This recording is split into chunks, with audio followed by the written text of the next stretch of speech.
Love and hate relationship I've got with it at the moment. Hello everyone, thank you so much. And I know the people in the room have been waiting, a lot of you have been waiting downstairs. It is a massive building, as you've probably seen.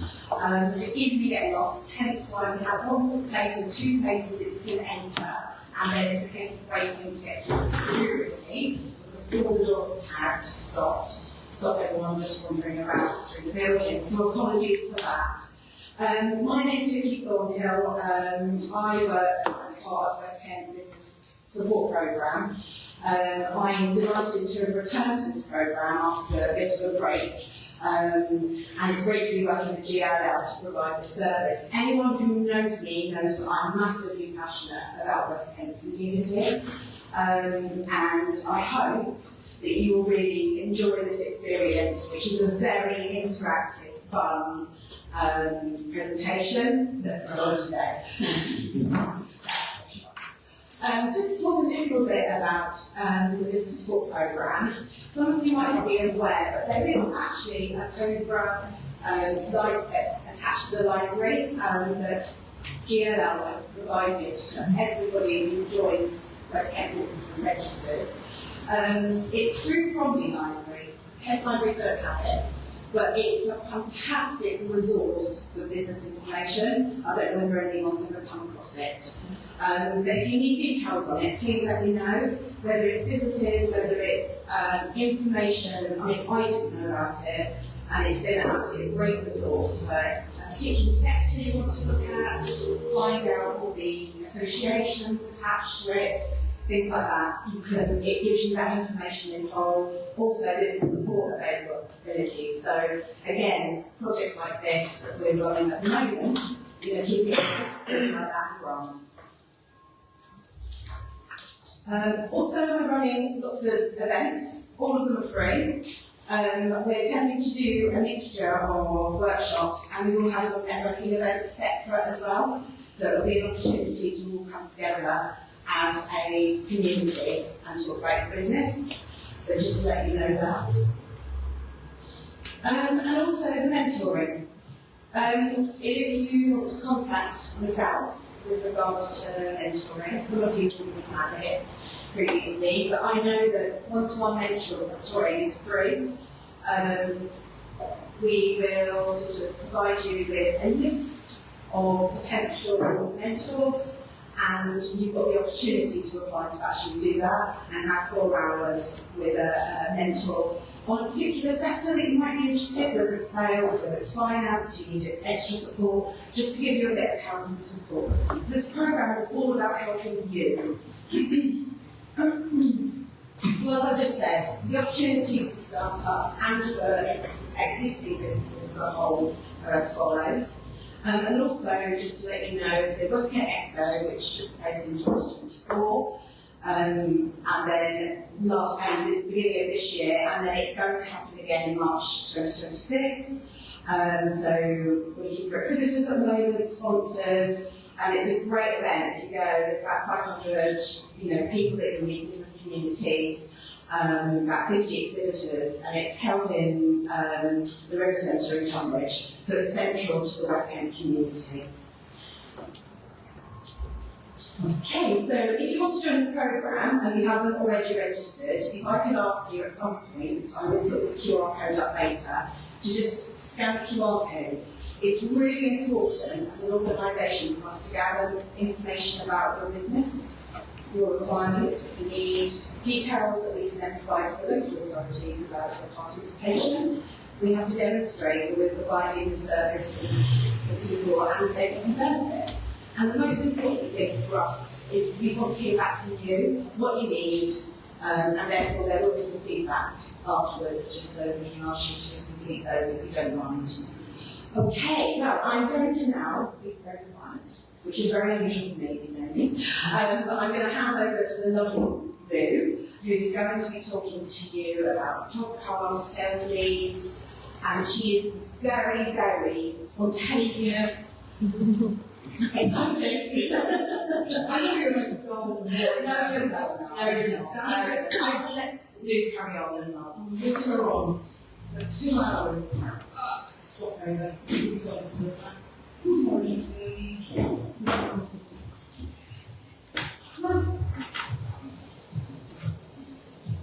Some questions. Everybody see that? Yep. Cool. Hello, everybody. Is this going live? It is. Hello, Facebook. I'm Luke. I'm from Jelly Brothers. We're a video marketing company. We've been around for about 17 years now. We launched just as YouTube started. In fact, I finished university on a 3-year media degree as YouTube launched, which meant that everything I learned about how to, burn DVDs and all that sort of stuff was absolutely useless.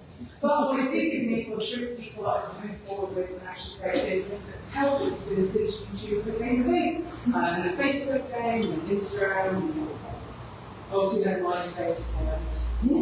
Right to TikTok, I'm not going to name them because I just feel really old. So what I do is I run a video production company. We do video, animation, and photography. But I also go around the country teaching businesses like yourselves how to create their own content, how to utilise online marketing to generate leads for business. And we did this by creating a model which we call the ice cream model. So I'm going to take you through this first, just so you know what I can. We'll take you through the ice cream model and teach you some of the stuff that's very theory-based about social media marketing. And then, after about 45 minutes an hour, we're all going to get on our feet. We're actually going to start focused to film something. With some practical film bits, and then we're going to come back just to tell you how we use that content to generate leads. So if you did see me last week or the week before, this is slightly different, still the same information, just So, why did we create the ice cream model in the first place? We developed it around 2015, 2016. We did it because we wanted to work with more brands, marketing companies, PR companies. But what we found in going into those was that there was often an account manager who was like, well, do this. And we're like, why? And then we flew out with that account manager because they generally don't understand marketing. And we did, but we didn't understand their clients and needs. So there's a lot of conflict there. When it came to smaller businesses, we wanted to help our clients understand how videos that we create for them could be used for their marketing. We wanted to allow ourselves more creative freedom in the we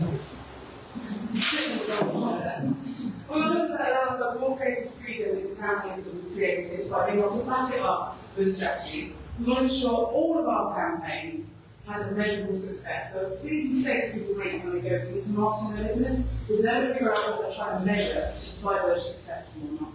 It's not a race, it's not going to be a first place, it's continuously ongoing. So if you want to know if you're being successful online with your marketing, you need to figure out what your measurement is and how you measure those analytics. And then the third thing is we want to create a proper link between marketing and sales. So what sales people out there can create sales advice, and what marketing people can create marketing advice. But more often than not, there isn't really at all a link between the two or why they should bring up, but they actually go hand in hand. So we're going to cover these things today. Before that, here's some disclaimers about our model. What you can do with this is you can create content for yourself for free. So that's no additional advertising spend on paid print advertising. You can hire suppliers, like a copywriter or come to video shopping animation company, we can do it for you, but all this content you can create yourself. You can scale your marketing over time by introducing suppliers. So the idea of this is that you've got no money, you've got nothing, no resources to start your marketing with, you can do it all yourself. And as your business grows, you can bring suppliers to take over some. Fourth thing is, we wanted to build lasting, sustainable digital presence. So when you do pay-per-click advertising, you pay per click, and when you stop paying per click, you stop getting clicks, and the content is relevant.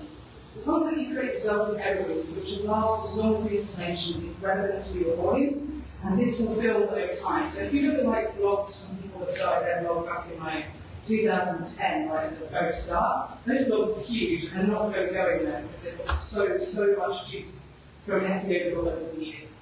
And I understand this is where people go, well, and start investing more than now, but it's going to take forever to catch up with them.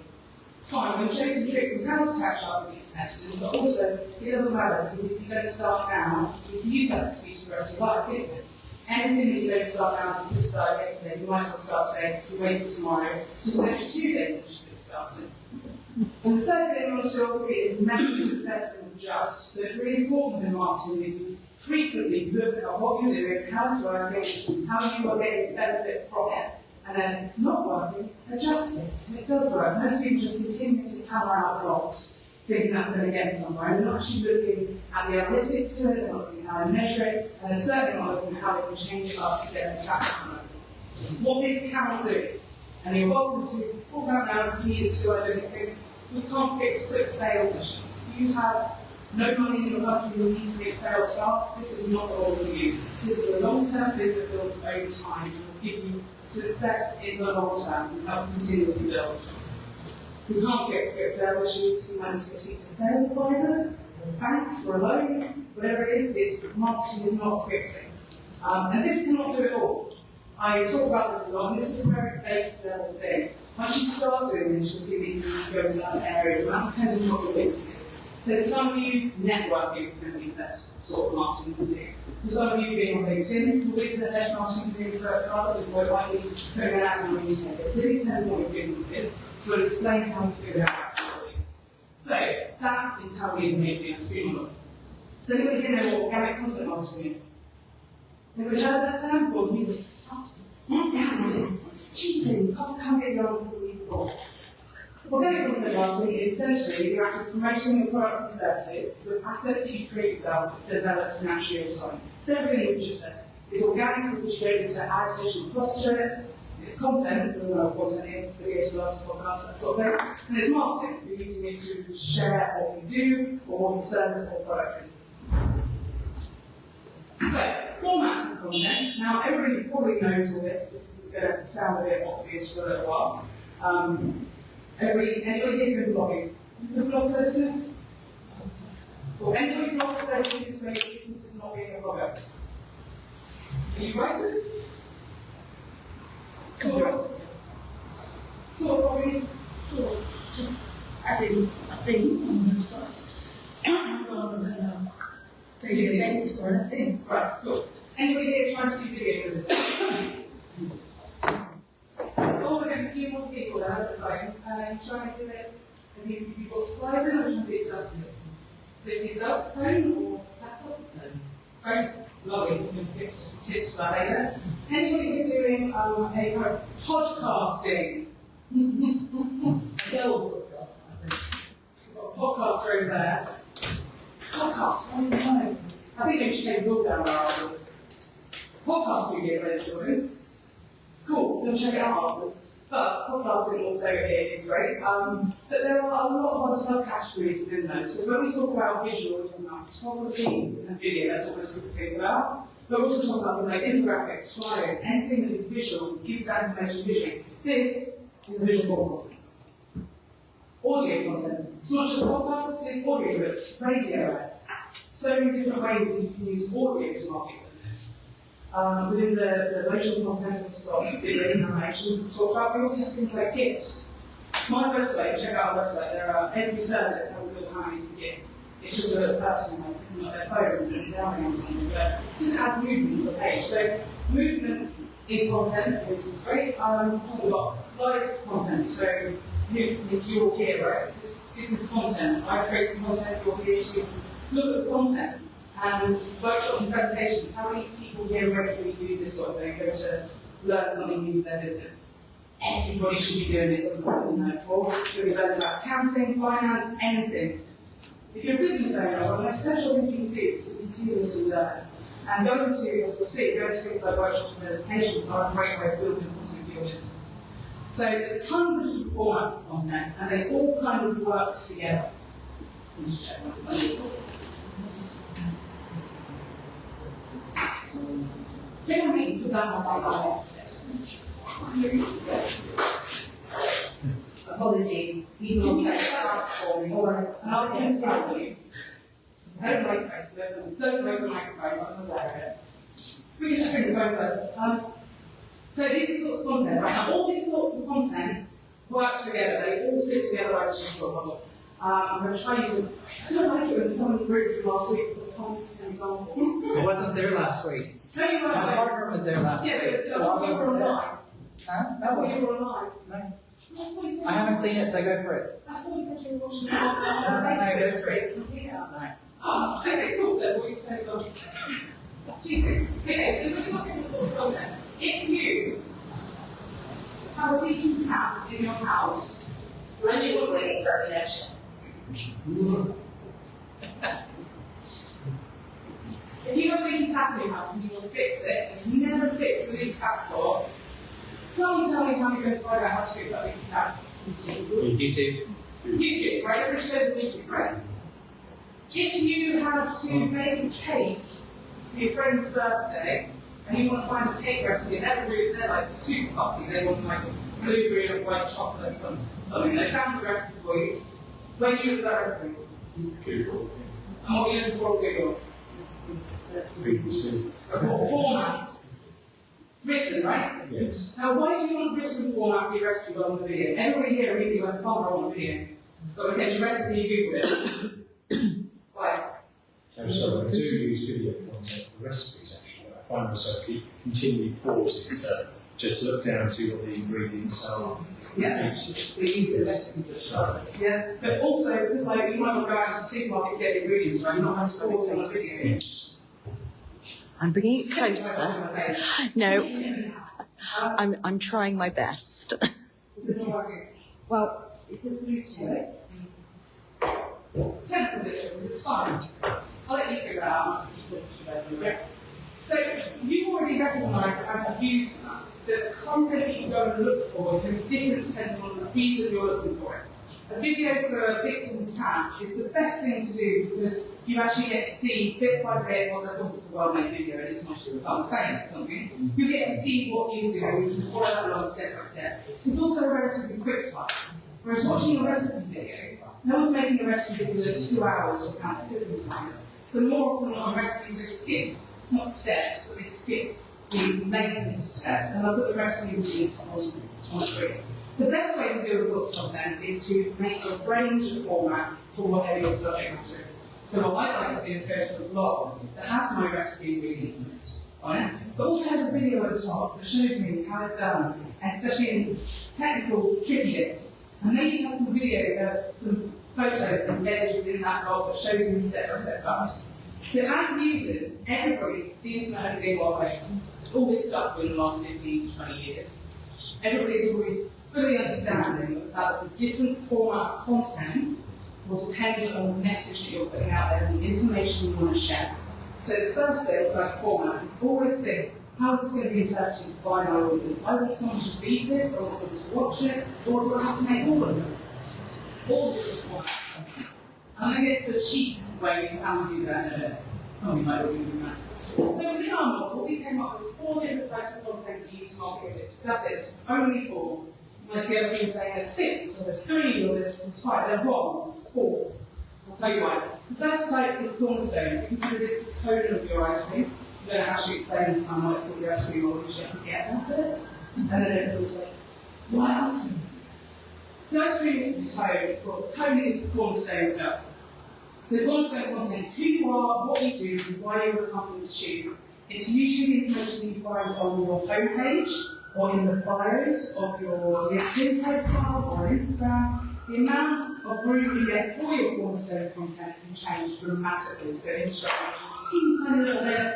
LinkedIn, you can have like up to 5,000 characters or words or something. The cornerstone content is the foundation of your entire strategy. It is the thing that gets people when they get to your website, whether they've written or video. We usually prefer video. Who's got a video on their homepage on the website? No? Who's got a website? Let's just check that. Okay, cool. So sometimes businesses say you don't have a website. You've got a website, right? You've got no video on it. So here's the thing, when you go to a networking event, and you get to do your 60-second speech, right? Or you get to do an introduction, do you stand up with a board of text on it for people to read? No. That'd be weird, right? If you went to an in-person event and you were giving text. Video works exactly the same on the website. If you go to your homepage and it's just text, it's a really impersonal thing to come across. And that works really well if you're doing something like, you're a big multinational corporation that doesn't have a face. But if you are an independent, if you're a sole trader, if you are a small business, having a welcoming face on the homepage is great. It does so much for you in terms of like your SEO. But on top of that, when you come out and meet potential clients, they will put over who you are, how you sound, what you look like. I'm someone that deals with the massive, I don't know if I'm doing this, but in normal, everyday life, I massively suffer from anxiety. I hate going to meetings that really freaks me out, but I'm now hiding behind the fact that I can teach video marketing. And so I always search them online, or look for photo, if possible, video. I want to know what they look like most recently, what they sound like. So when I walk into a busy coffee shop, I can maybe be earlier, and I don't have that weird kind of thing that a lot of people do. You see the shopping around and stuff, and so having this sort of information on your website isn't just about kind of what you sell, it's about introducing yourself. Because meeting people online is really hard. So Cornerstone gives people the vibe of who you are as well. Next up is resource content. So I did do a little break, so let's continue this way. So we've done Cornerstone. Bragging rights content. Now this is your testimonials and case studies. So how many of you here have ever gone to somewhere like, sorry, I thought you had a hand up. That was good. Just skip the ice cream bit. Was there ice cream in the middle? Oh no, we'll come back to the ice cream. Okay. We'll come back to the ice cream, I know. You went straight to the top. But I'll come back to the ice cream because the ice cream is actually the most important bit, isn't it? So I can't get through all this now. But bragging rights. Have you ever been? Yes, that's what I want to think. So bragging rights content, case studies and testimonials. Now have you ever been on somewhere like Temu or Amazon and ordered something without checking the reviews? I know they're just slightly not nonsense. Yeah? Who has had one of those experiences of multiple type order? Yeah? I think everybody has. Everybody learns their lesson at some point to check the reviews. And not just check the reviews, what you do is you go and check the 1-star reviews first, because you want to see how bad it is when it's priced. And then what you do is you go check the 5-star reviews that have got photos or videos attached, because you want to know this authentic review and that person actually bought that product. You can go on like Temu or Chin or any of those kind of, what they call the rich, that sort of thing. And you can find reviews on products, but they're blatantly not talking about the product that they're reviewing. Like, it could be, a mop for your kitchen, like, oh, it fits really well, it's really nice fabric in the reviews, and you're like, how are you wearing this mop? So, testimonials and case studies are really, really great for protection of consumers. But as a business, what it does is it adds authenticity. Now, you can go out there and talk yourself up as much as you want, but no one is going to believe you as much as having the person next to you talk about. My introduction here, got that. How far I was. No, what they got to it. My introduction here probably didn't want to sell you on me as being an expert and standing here initially because, well, I haven't proved any expertise to you. But because someone else is saying it about me, I can stand here and say, I'm great, I'm amazing, and everybody should like come and see how it is. But at the end of the day, without someone else coming and saying, no, they made my video, and it's great and it's amazing, it's not really part of me. So you can go out there, I'm all for bragging about yourself. I'm all for sharing your accomplishments. It's really important. And everybody needs to do better at that, especially us British people, because I say a little bit bad about figuring myself out. But finding a third party review, getting your clients and testimonials, getting your clients and customers to leave you reviews, testimonials, and get case studies of the big ones are so vital. This is your cherry on top. Are you going to talk more about reviews later? Well, we can come back to reviews, yeah. I was just going to add, can I just add something? So I used to, just a little bit of background, I spent nearly 15 years working doing web analytics and data analytics for businesses. And I just wanted to add to that, if you have reviews or something on Amazon or on Google or anything like that, if you get a 2-star review, don't panic. It actually is better if you have a few of those than if you have all 5 stars. Because if you have all 5 stars, people don't believe it. They just think that you've just got your friends and mates to put up 5-star reviews. So if you have a low review and you interact with that person and you try and resolve their issue, that's actually more powerful than the 5-star necessarily. So if you are running your business and you do get one of those reviews, just view that as A, it's good, because you can't make everybody happy all the time, but everybody else that reads those reviews are going to go, okay, these are probably real because that's a real review. Yeah, 100%. When I do often get people asking about, well, what do you get bad reviews? So, well, one, change the service or product because that's something to do with what you're doing. But two, if you can use that review as an opportunity to sort it out publicly for that person and change that person's opinion on you, we see it all the time, especially small businesses, this provider is broken, oh, I'm so sorry, I'd really like to help. And we see the conversation going on, by the end of it, that person's leaving a better review than they would have done had it arrived perfectly in the first place. It's kind of insane, but people like good customer service will review good customer service just as quickly as they review bad customer service. So that really comes down to the sales customer service point of view. So good point. Third type of content is active content. Now we're going to sprinkles, so we're getting away from the ice cream now.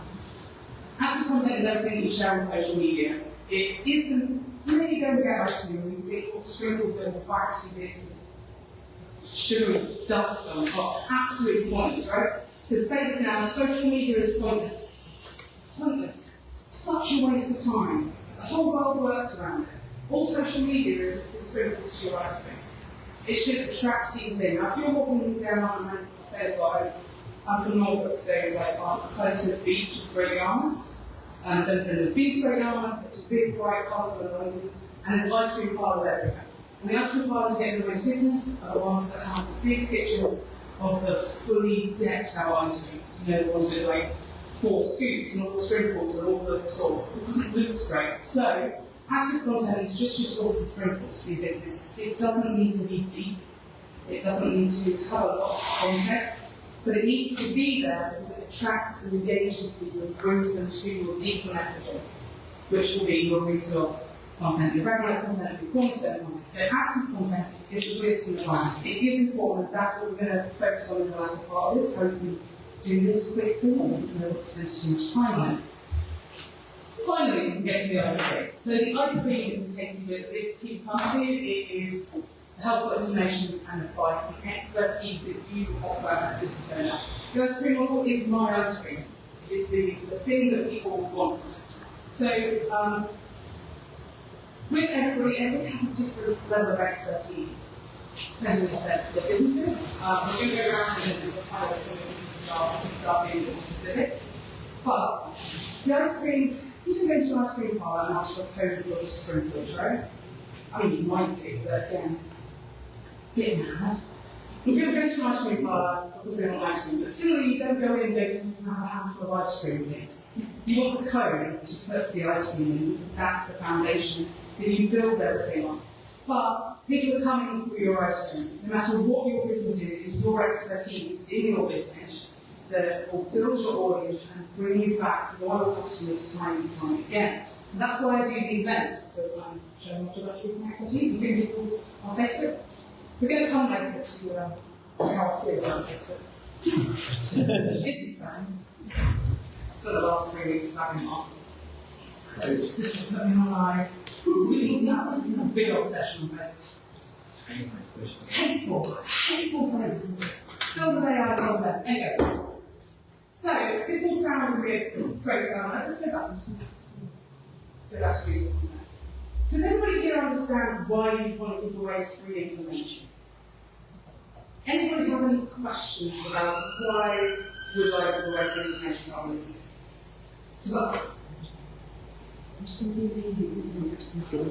Can you move, please? Move into the middle a little bit more. Okay, cool. So everybody here understands why you give away free information about business? Shall I explain? Okay, I often use the example of an accountant. Who here has an accountant for business? Who doesn't have an accountant? Who's using a spreadsheet? Who's using something like QuickBooks Xero, but no accountant? Okay, cool. Who's not using any form of accounts at all, and it's just oh my god. Accountants are a really rare breed in the sense that every business will eventually need one if that business is successful. But businesses are starting out, or they're unsuccessful, or they're losing money, or can't afford their accountant. They need an accountant to be successful. So what a lot of businesses do when they start out, they start with an Excel sheet or a spreadsheet or something, and track their own expenses. They then might move up to something like Xero or QuickBooks, where they can do their own self-assessment tax return, and it's pretty guided through. And then eventually they might go to their maintenance bit of an accountant and get a cheap to make deal, which, in my experience, will screw you over more than the money is worth. And then they finally get to the point where they're probably big enough to hire a proper accountant to do it. And that's a process that a lot of people take with a lot of business services, marketing, anything like that. So when the accountant recognises, when the accountant comes to us and we're power market stuff, we always go for the basics. Teaching stuff that we don't know, because they're never going to be a business that's big enough to hire you and afford your services until they know all the stuff they don't know. So our accountant, Sharon, our accountant, best accountants. I'm sorry for everyone who's really don't mean that, she's absolutely like being like I call her money. She takes care of our money, so financial genius. I'm not good with money at all. So I'm going to get an accountant in to deal with it for me, because after 17 years of business, I recognise that the accountancy area is one thing I need to help with. So I'll just avoid it and mess myself up come next year. So when you understand the services that you need to not just do your business as a business should be done, but that you personally need because you are terrible at certain things, that's when you can start looking at what your resource content should be. So for our accountant, it's just things like self-assessing tax returns. She's never going to make money from someone who wants to do it all themselves. But what she can do is she can support someone to get to the point where they don't want to do it for themselves anymore. Not in a way where she makes them screw up their self-assessing tax returns, so she has to be paid to fix it for them. But it is one way that you can build up your clients to the point and find these clients before they're ready to buy from you. And that's one of the biggest successes in marketing you can have. Find the people that are not ready to buy for you, and build that trust up with them, support their businesses so that when they are ready to buy from you, you're there waiting and they know you. So all of you here trying to get your marketing up and running, I'm going to give like 2 to 3 years, this is kind of the middle time, for some of the new businesses in this room. I'm like, who's going to go workshop? I'm very helpful. Never sure if there's any more workshops. We have advanced workshops, we have one-on-one sessions as well. So I find a lot of people coming to us for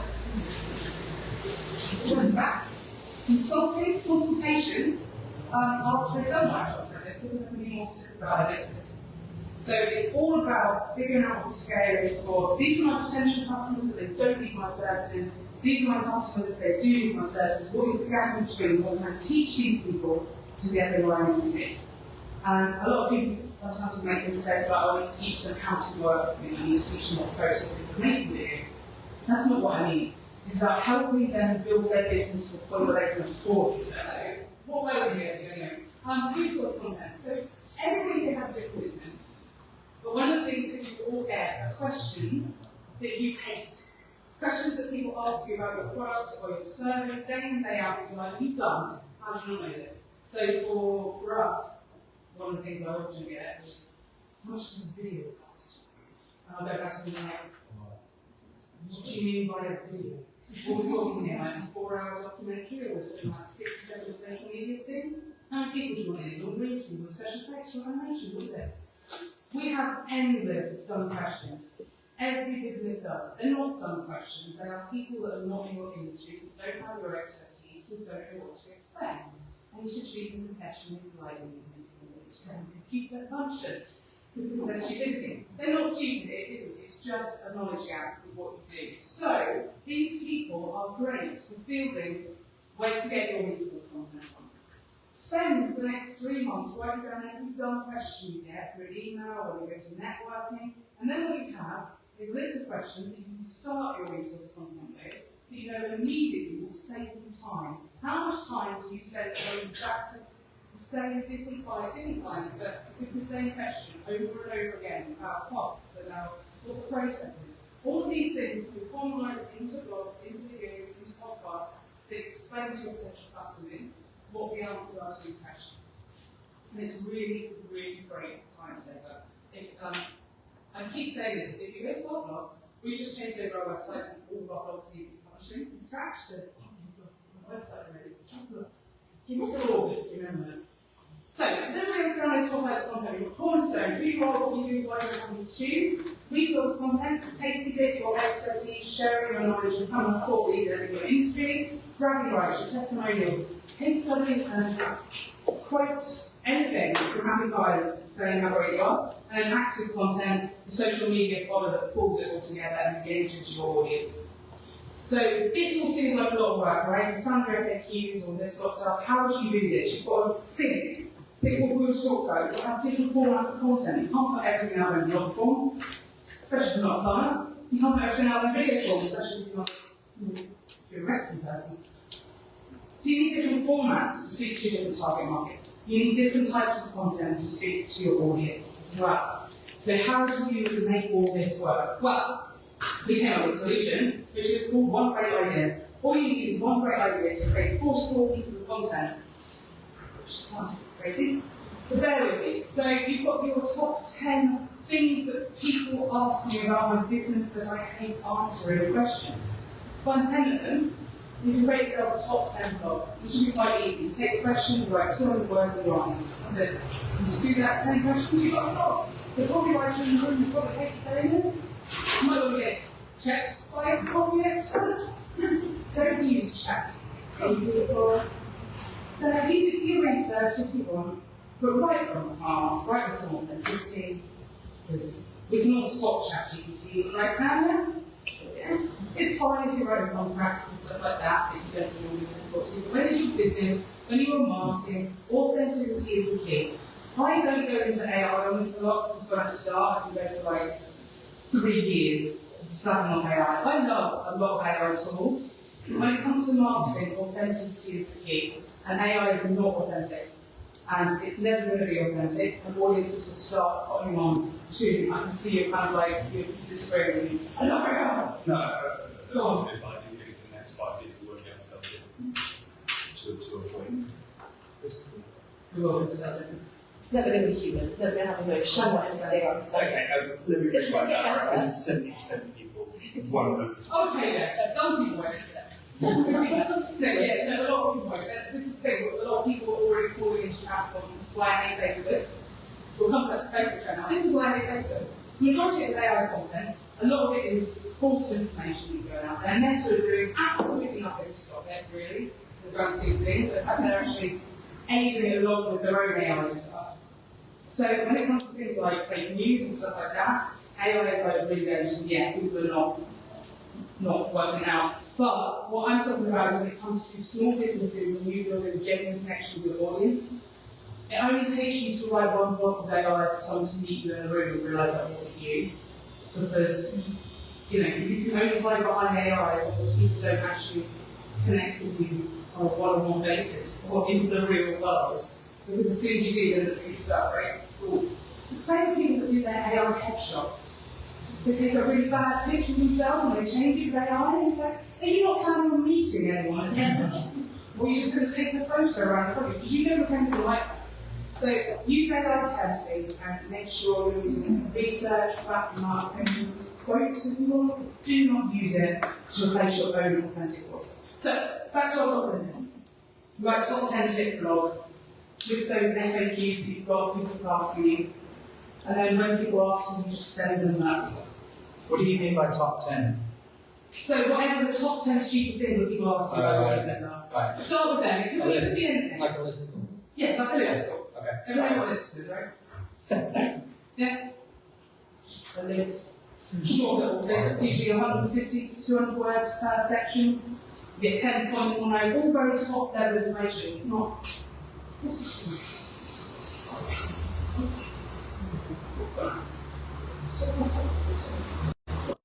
Running out of charge.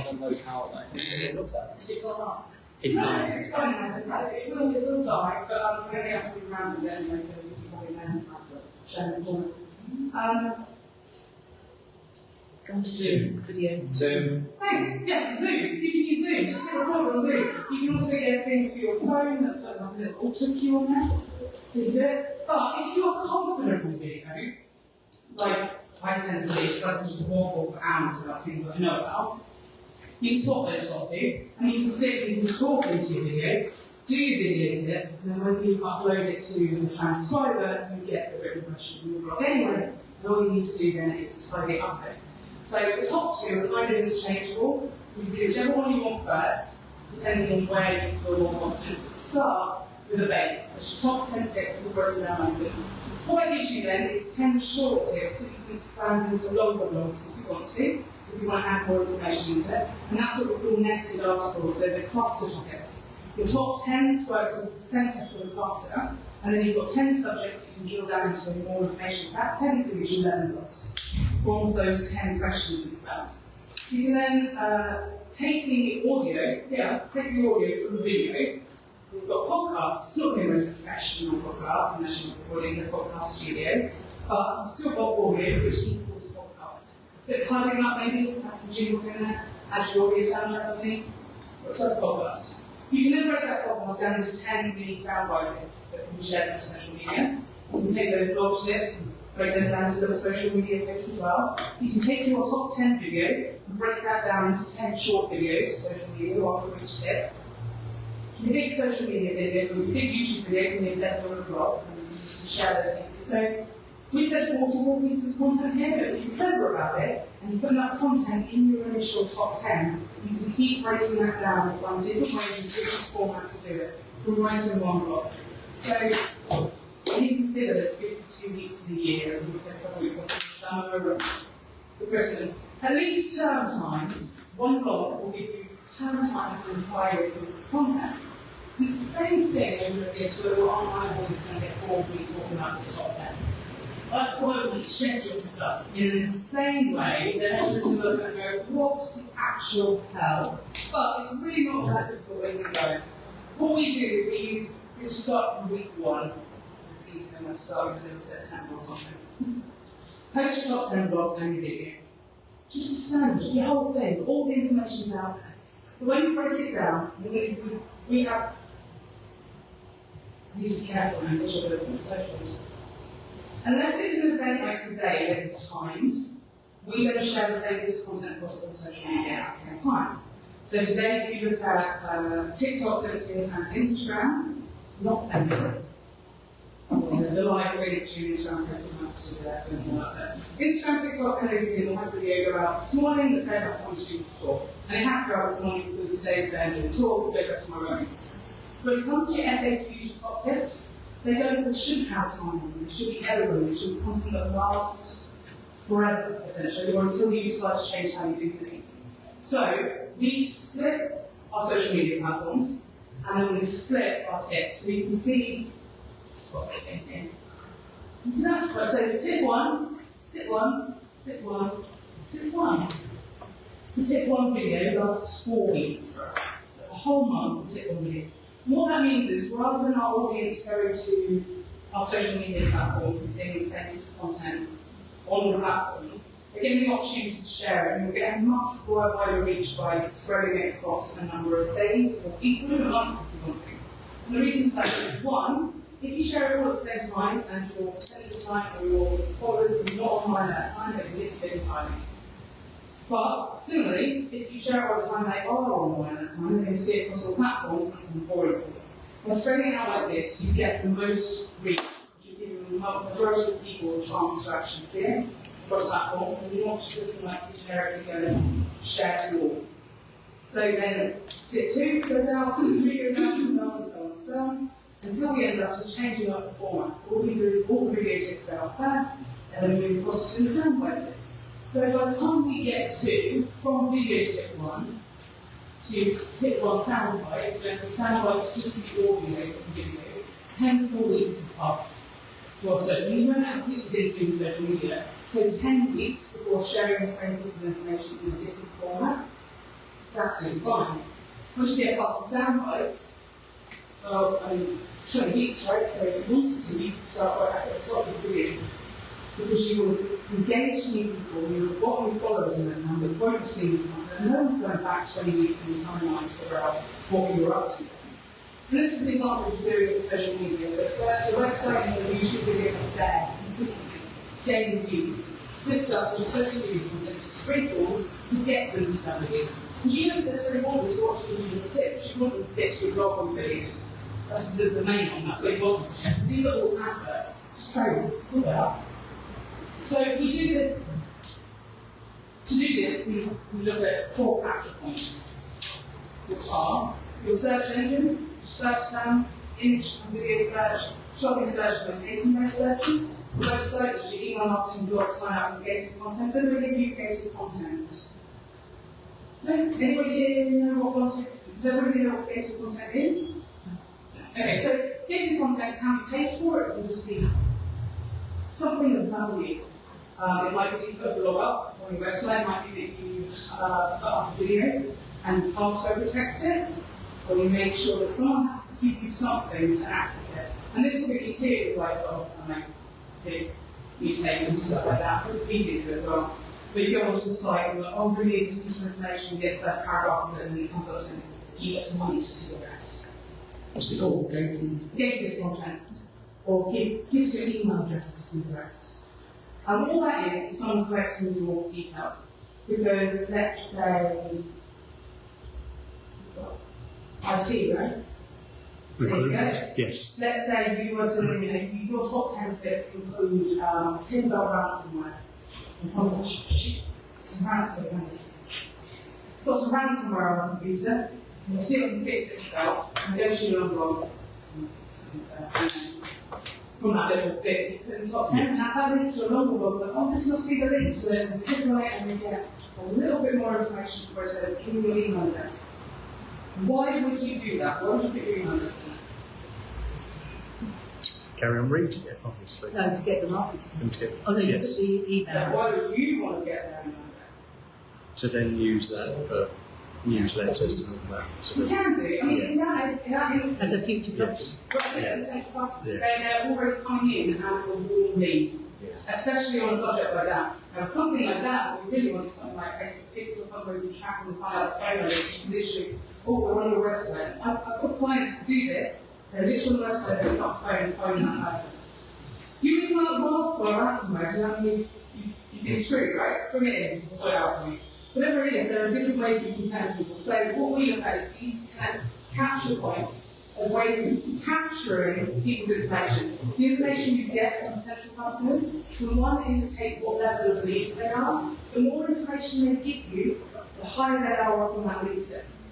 So you go to some, and I hate it, you go to the website and it's like, oh, sign up for our email marketing, and you get a 48-page thing, you've got your blood type and all of that, and these things. This is a scam. I want to use my pet's first name, my first pet's name. But all these capture points, what they are is about grabbing this information. But you can do this when it comes to YouTube, things like the subscribers. That's also gated content. It's not gated content, it's a watch about it. But it's a capture point, which is no information. On social media, followers, page likes, group members, all these things. You're getting information. So when you're being able to communicate something directly, it's taking people that are out there, I don't know, and bringing them in here to my room so I can see their faces and I can go, well, you people are worth following up with the rest. So that's what capture points are. And this is how they should work. So everybody knows you've got the internet, it's all backlinking connected together. You want to create your own backlinks through your own content. So with those top 10 things, we take that YouTube video, we put it on YouTube. We can put it on YouTube rather than uploading direct to your website. If your upload direct to your website is not searchable and it's slow your website down. Vimeo is okay. Enough said about that. YouTube is the second largest search engine in the world, second only to Google. It's owned by Google. If you want to get up from Google SEO, you need to use YouTube. Most people, as we've already said today, when they're looking to answer something, they go to YouTube and search it there. So making sure your content is on YouTube is a great way of getting those image searches, video searches, and questions. I was just going to say that I think that greatly depends on the age of your customer. If they're under the age of probably 30, they probably go to TikTok first to look for an answer. You need to be on social media where your customers are. Yes. And so don't sleep on TikTok. If you hate TikTok, like I hate TikTok almost as much as you hate Facebook. But we're on TikTok because that's where a lot of the people are that we need to reach. So you need to go where the people are, whether you like it or not. And most of the interns, like the younger interns and stuff that we have that are all in their mid-20s or younger, their first search choice is TikTok. And then if they don't find it on TikTok, then they go somewhere else. Maybe YouTube. So again, but if you've got someone in their 50s, they're probably going to go to Facebook first, and then they're going to go to YouTube. I mean, my experience is that people don't actually understand their target market. Yeah, but that's crucial. In all of this, you have to know your target market. No, we haven't. Yeah, we'll get to target market. Covering the whole. Hey, There we go, I fixed it. I think. Just go through it. Yes, so target markets are important. We'll come back to target markets shortly, about identifying the target markets. But when it comes to the actual way the internet works, your target market is completely irrelevant. Completely irrelevant. YouTube will still be, no matter what happens with TikTok, will still be the second biggest search engine. It will still have a juice. Because Google is the biggest company there is, right? No one is competing with Google. So, YouTube or YouTube. It also has nice and neat searches. So, it's, when it comes to social media, it's kind of insane. Because TikTok was like 60-second videos, and then YouTube was like, well, we're going to do YouTube stories to compete with TikTok. And then TikTok was like, well, now we can do 10-minute videos. Screw YouTube. And then YouTube was like, well, this isn't working. Where is it? They just keep competing with each other. I actually prefer it that TikTok was like, we're 60-second videos and staying online. And YouTube was like, we're long-form content, but we're staying online. They don't. They want to cross-pollinate and stuff. It's just getting stupid. But these are catch points. So your website is a big key one. That should be the thing that people are filtering through, where they want people to land. They get there, they see who you are, what you're doing, all that sort of stuff. Your search rankings will improve with all the content that you put out there, and your social media should always link back to relevant. So, if someone finds me on LinkedIn, and they go, oh, there's a video of you talking about what it's like to be a producer, they might want to see the longer versions, they might go to YouTube, check that, and in the YouTube description of that video, they might link to a blog or a website. And round, they just keep going. We'll talk about contributors and shortly, how you can bring contributors into it to maximise it. But the thing is, people get bored and people like to click. So whatever you do, you don't want to be sending people out. Does anybody try to click on a link from LinkedIn or that like message from LinkedIn like, how do you can think it? I'm sure you're okay to do this. And you're like, what are you, my mum? It's just winding up. But that's the whole point. People don't like you leaving their space. LinkedIn doesn't want you. Facebook doesn't want you to do that. Always going to be a digital challenge. But with your own content, making sure it is easy for people to move between your blogs, your videos, your podcasts, making sure that in your blogs you're using backlinks to other blogs. When you've got your top 10, you're doing shorter blogs, what is the point in not having those links to one blog? One of the clients we work with recently had to go over because they've done a really nice video for like a 50th anniversary or something on YouTube, and they've done a really nice blog for their website. They didn't embed the video to the blog, and they didn't put a link to the blog in the video. And I was just like, what is the point in having these two pieces of content that have zero connection between them? Do you know what, the blog was really interesting. I would like to see a CEO talk about that stuff, more in depth interview. But not quite with the link, and I'm not going to go to search for your company name and her name and go to big thumbs up on YouTube. So making sure that everything within your content is linked together is vital for people to be able to do it. Does that happen? No, sorry, no, just stretching.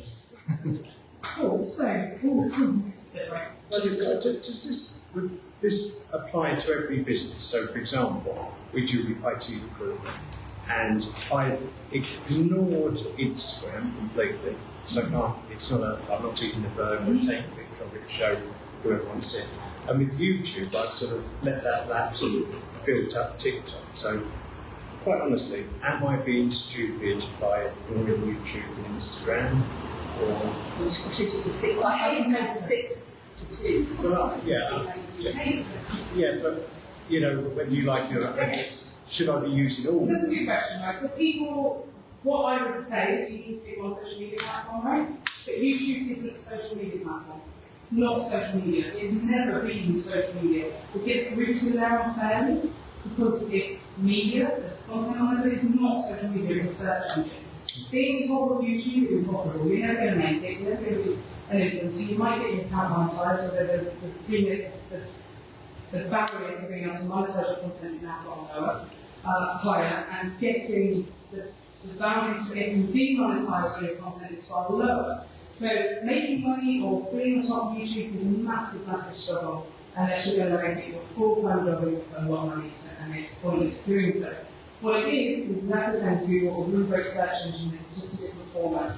And when you go to Google, you get that video search. For example, the tag is a video. You somebody go to YouTube, but that video tag search is actually quite easy to get up on if you're backlinking things together.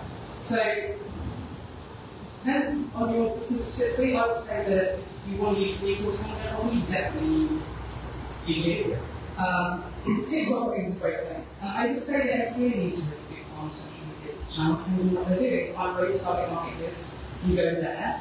But again, that's different for each business. So yes, this works for all businesses. It just works differently depending on your product, service, and the platforms that you choose to use. So I would, for you, for example, take social media out to whack TikTok there and create the same backlink. So your TikTok bio, make sure it links to your YouTube videos. And YouTube only uses for long form content, and we need to use things about people or businesses. Because no one is going to. You can't embed your TikToks into your website, right? I don't think it can. So you can do a plugin, but it's just a TikTok feed. So if you want to video on your homepage, still need a YouTube account. And your YouTube account doesn't need to be updated like on a weekly basis or a daily basis like social media. There's a long time ago, for example, we used to post to YouTube once a week or twice a week, whatever. We've done away with that number now. YouTube is just there when you need it. It's just your archive of video for your business. If you don't update it for 6 months, that's presumably because you don't need another video on YouTube for 6 months. Or whatever it is. Your socials are the ones that need consistency. So, as you said, YouTube is meant for long form video. But since if you're already making short form TikTok content, does it not also make sense to upload that exact piece of content to YouTube Shorts and Instagram Reels, since it's the same format and it's kind of ready to go and it's then cross-platform? That's what I do. That's what I do. Like, it's immediately, so today, when I did it in TikTok, I downloaded the TikTok, I uploaded it to Instagram. If it is resource content, a bit more slavery, I would potentially download it and wait a day or two before uploading it to all platforms to keep you that space. But yeah, I mean, TikTok editor and TikTok video functions are actually right, especially if you worry about looking at this. You feel makeup, it's terrible, not business video, but TikTok's video editor and recording is actually pretty good, so I do use that quite a bit. But I'm cheating, I won't get it down now, probably. But yeah, essentially, I would say that it's always worth doing that. But I wouldn't not rely on it. I would be like, oh, my YouTube stories are YouTube shorts.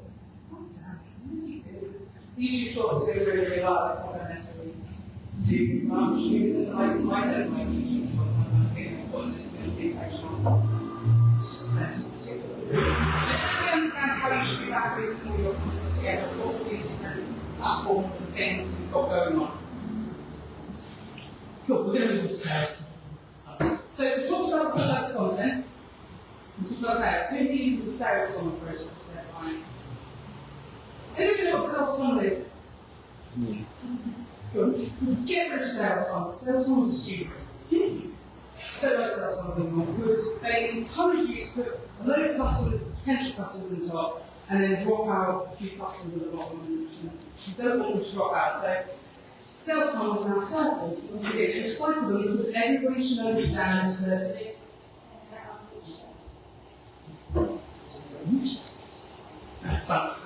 Everybody should understand that return customers, repeat business, is the easiest and best business to get.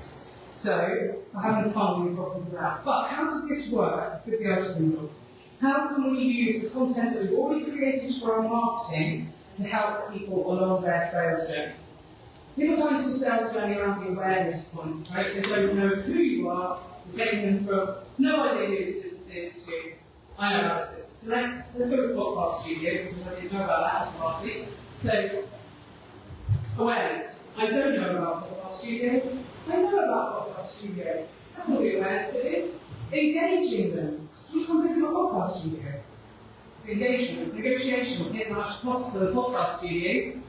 Do you want to hire the podcast studio? You might want to hire the podcast studio. Sale, okay, yeah, I'm hiring the podcast studio. Recycle. Well, do you want to hire again? That's kind of where the sales process comes in, right? But when we go over to the content, engagement doesn't need to be in the room. Engagement can be online, searching online, podcast studio, Tunbridge Wells. Boom, I'm aware of it. And I talked to a guy last week and said, there's wrong awareness for you guys, because literally no one knows what you are. Literally blows. So everybody on Facebook, Tunbridge Wells podcast studio in the town hall, come check it out. I'm going to do a video about it afterwards, so check that out as well. So awareness is just about raising awareness of your business. And if you use active content to do that, that's what your active content should do. It should add that sprinkle and that sparkle to your business online so that people are aware of what you do. You don't need them to engage with you, you just need them to be aware that you exist. That's the first step. Second step, you engage them. Well, this is where your cornerstone resource of content comes in. There's two ways to engage someone. Cornerstone content is who I am and what I do. So that might be next up when you're doing some cold leads. Cornerstone content, or videos specifically, can be shared in direct messages on LinkedIn. This is that way. It can be shared on an email filter. If you're a cold email, rather than spending half a email talking about who you are and what you do, make it one line and say, check out this video where you can be talking about who I am and what I do. People are more likely to click on it and they get more personal experience from you if they do so.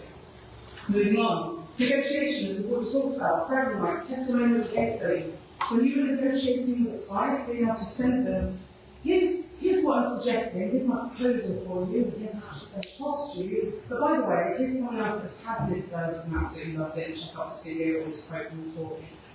Bragging rights are essential when it comes to negotiation. Having any ability, we at Generals, we do a lot of procurement, a lot of tendering, a lot of official bids, and I've got a very good friend who's been helping with them from another company over the last 2 months. And one of the things that he kept coming back to me and saying, I'm not going to have testimonials in it.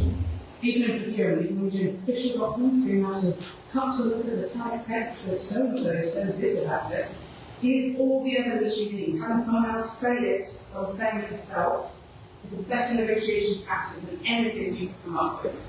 So always be prepared with case studies about how you're pitching or how you're negotiating with client. When it comes to sale, that's where active content comes back into it. But you can see the active content is green here, not black. And that's because the sale is the opportunity to make active content. It's the opportunity to share online with your working with your client, just making a sale. For podcast studio, it's check out Luke and Jennifer from our podcast studio today. Because I've actually talked about podcasts that we'll do next in the summer. So active content around the sale point, so we can make active content with the customers and share with the music got on yourself. And then recycling, well, that's when the client goes into the bragging rights program. You finish the sale, it's been successful, you've got a customer, you make more bragging rights content, you get more testimonials from them. So next time you bring someone else to the negotiation stage, you've got more content for them. Those customer testimonials are up to date.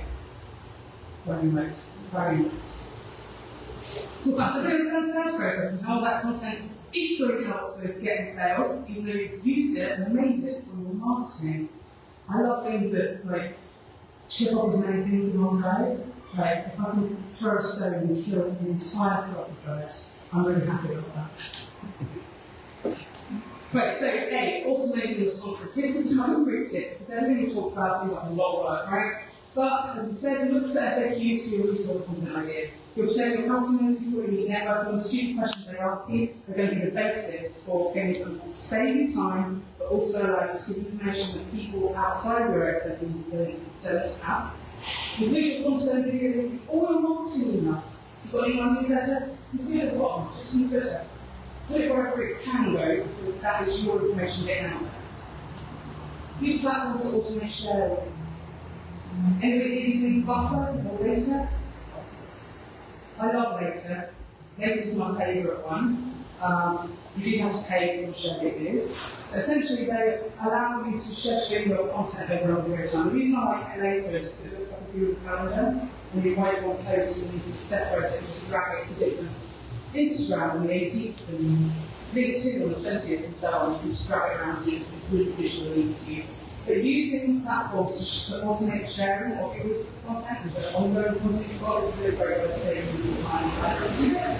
And being a person, as I said, it's not, you can't just post a piece of content with no body to it.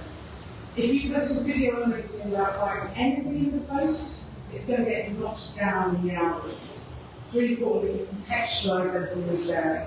Whether it's coming from you, whether it's coming from someone else. Do you turn the content of the messages off on YouTube? Me? Yeah. No. Leave it. I'm trying to think. We turned to say, everybody remember the riots back in 2011? Yeah. We, at the time, lived in Woolwich, in a flat in central town, and this was before we got a full-time company. I was part-time for those students, but it was across the road, and if you Google after I suggest you do, Google Woolwich riots, the footage that you see of that night is stuff that we shot from our flat, so it goes really back to the ground. Like literally, we saw people breaking in, set video footage of people, faces and everything, setting fires when they use on the table. So, very good. So it was a very big night of crying and laughing, because then people see the place work around the road, right? Especially when you want to break through, go do your own thing, run your own business. If you get to see the place that people working at around, it's so rewarding. Even more rewarding when your footage gets put on TV. So, sorry, what's the question?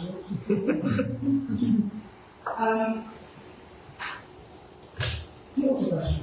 They're just about comments. You just say. Oh, comments. That is really good. If you ever have to turn the comments off on because it got really dark, really good. Comments.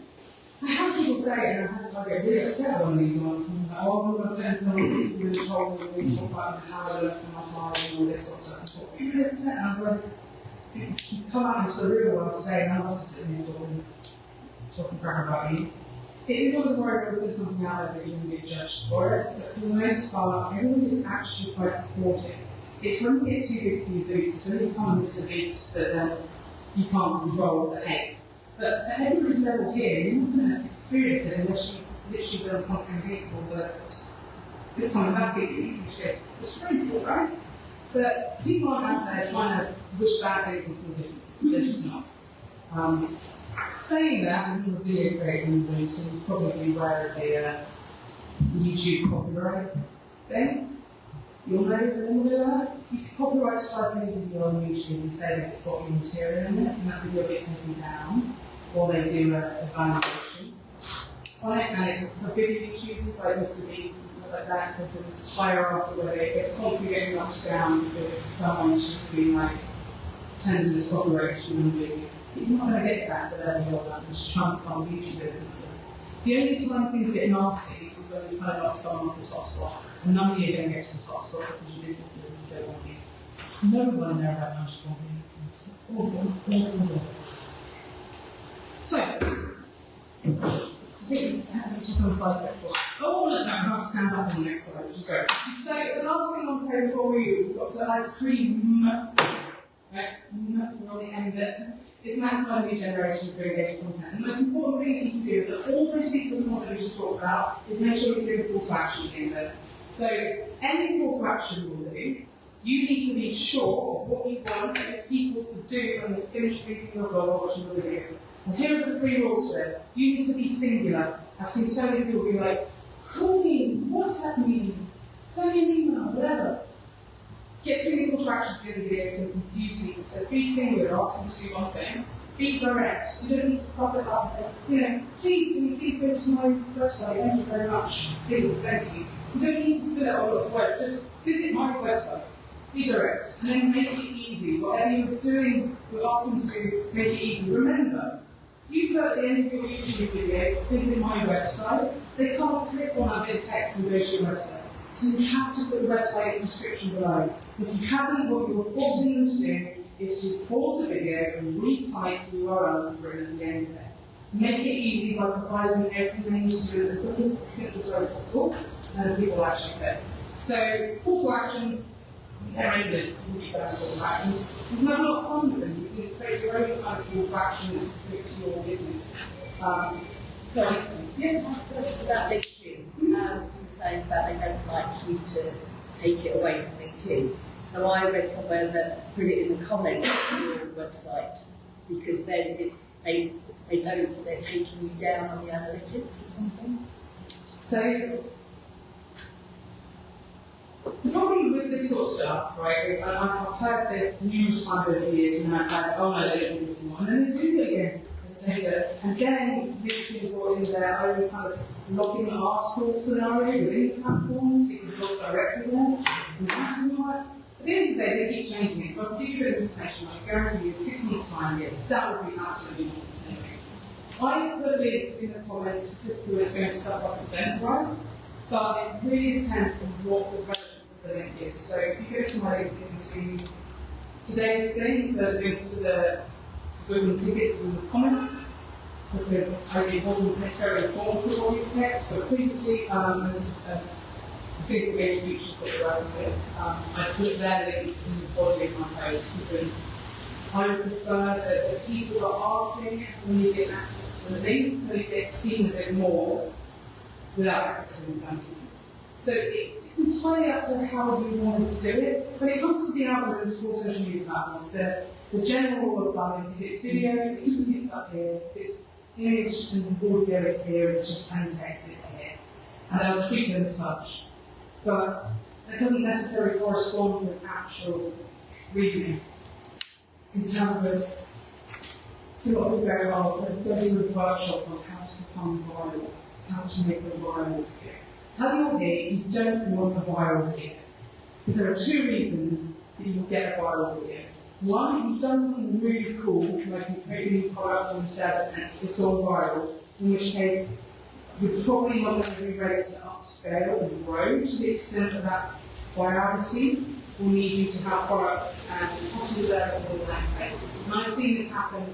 There's a company that does like boxes of brownies and stuff, like posters in the UK, and when they start on TikTok, they become massive. And they're upscale, they have so many complaints for about 3 months, because they just couldn't deal with the amount of people trying to order their website crashing, people trying to sort you, we're really sorry, just weren't expecting it. So you can do that. But the most likely reason you're going to go viral is because you've done something wrong. You slipped up, maybe you're a little bit, sexist or racist or something online without realising it, or maybe you upset by a business, or maybe you just got photographed falling down steps as you leave today. Whatever it is, the most likely reason for you to go viral is that you've done something wrong. If you look at all the viral campaigns and stuff, then it should be viral. Oh, there's one more option, which is how all the big people go viral, the big influencers go viral, and that should pay to go viral. You can pay to go viral, you can contact a marketing company that I'm considering to go viral, and I have no million minutes left in the week. But why would you? So don't worry about being viral, don't worry about views. Views are important. What is important? You are better off making one single connection through a video with someone that might want to buy from you than 100,000 people that don't want to buy from you. Same thing over and over again. Do not make your success on this based on the number of views, unless your entire business is about views. If your business is, I can get you views through Instagram, and your Instagram account has 4 views, and it's literally getting strong. But otherwise, don't worry about views, just worry about engagement. Okay, so we're going to do some filming stuff now. Before we get up though, here's a little challenge for you, which we're going to discuss. Divided into groups, like you do. So here are 7 images of an interview, and only 2 of them I would consider correct compositions, i.e. if any of my camera operators come back from a shoot with anything other than 2 of these, they will be fired. Can anybody tell me which 2 are correct? I understand it's a bit. C and D, or C and D. D. Which are correct? D. No, D is 100% wrong. C and E. C and A. A and C. I and C.